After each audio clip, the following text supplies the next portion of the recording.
1 bulan Februari tahun 2022. Dan pasal 28I Undang-Undang Dasar Republik Indonesia tahun 1945.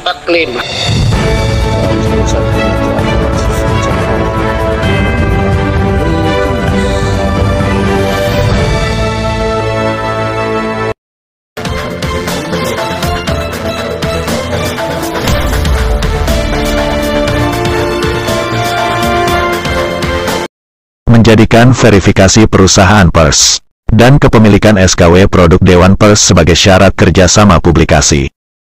Seperti ketentuan pasal 15 ayat 3 Pergub 31 tahun 2021. Saat gugatan terhadap pasal 15 ayat 2 huruf F dan ayat 5 Undang-Undang 40 tahun 1999 tentang pers bergulir di Mahkamah Konstitusi, dapat dikategorikan sebagai arogansi kekuasaan berdampak hukum.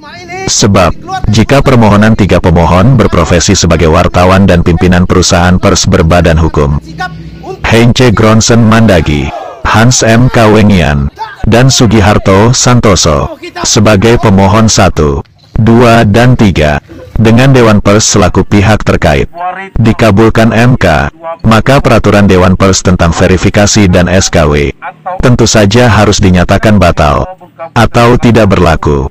Konsekuensinya, dana publikasi yang sudah dibayarkan kepada perusahaan pers terverifikasi, dan Pemret serta wartawannya pemegang SKW, yang notabene uang daerah atau uang rakyat, tentu saja harus dikembalikan ke kas daerah. Jika tidak, maka pihak pengguna maupun penyedia jasa publikasi, secara hukum dapat diminta pertanggungjawaban. Demikian pendapat salah seorang pakar hukum, yang menolak disebut namanya dengan alasan tidak mau terlibat secara terbuka, demi menjaga hubungan dengan wartawan baik yang pro maupun kontra. Kepada Redaktur Eksekutif Metro Update TV, Khairuddin MDK, Sabtu tanggal 26 Maret tahun 2022. Di Bengkulu, menjawab pertanyaan tentang peluang permohonan pemohon dikabulkan MK. Dengan kata lain, peraturan Dewan Pers tentang verifikasi dan SKW dibatalkan. Menurutnya bisa ya bisa juga tidak, karena mutlak merupakan ranah pertimbangan hukum Majelis Hakim MK. Jika ditolak, peraturan Dewan Pers tentang verifikasi dan UKW serta SKW, termasuk Pergub 31 tahun 2021, dan Perbub Bengkulu Selatan nomor 5 tahun 2022, aman. Tetapi jika ditolak, tentu saja ada konsekuensi hukum, karena penerapan verifikasi dan SKW sebagai syarat kerjasama publikasi sudah diberlakukan sejak Pergub dan Perbub belum diterbitkan.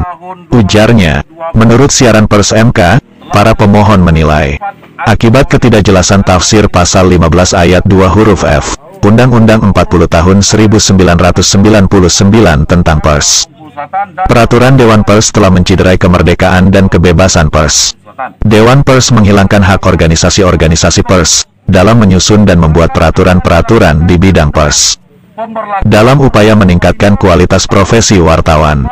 Seperti diketahui, yang dimaksud dengan ketidakjelasan penafsiran pasal 15 ayat 2 huruf F, Undang-Undang 40 tahun 1999 tentang pers, yang kemudian Dewan Pers menerbitkan peraturan tentang verifikasi perusahaan pers dan sertifikat kompetensi wartawan, yang oleh Pergub 31 tahun 2021 dijadikan syarat kerjasama publikasi. Menariknya, secara terpisah sebagaimana diwartakan media Dara Juang Online edisi tanggal 26 Maret tahun 2022, salah seorang pengurus PWI Bengkulu, Roni Marzuki, menegaskan bahwa pernyataan Ketua PWI, Marsal Abadi, yang ngotot membenarkan penerbitan Pergub 31 tahun 2021 adalah pernyataan individu atau pribadi. Wartawan Metro Update TV Anugrah Halilintar dan Putra Dewa melaporkan. Dalam kesepakatan, jadi biarlah kita serahkan pihak-pihak terkait. Yang jelas kita tetap akan pertanyakan apabila Bupati Selatan pulang dari perjalanan dinas. Itu aja.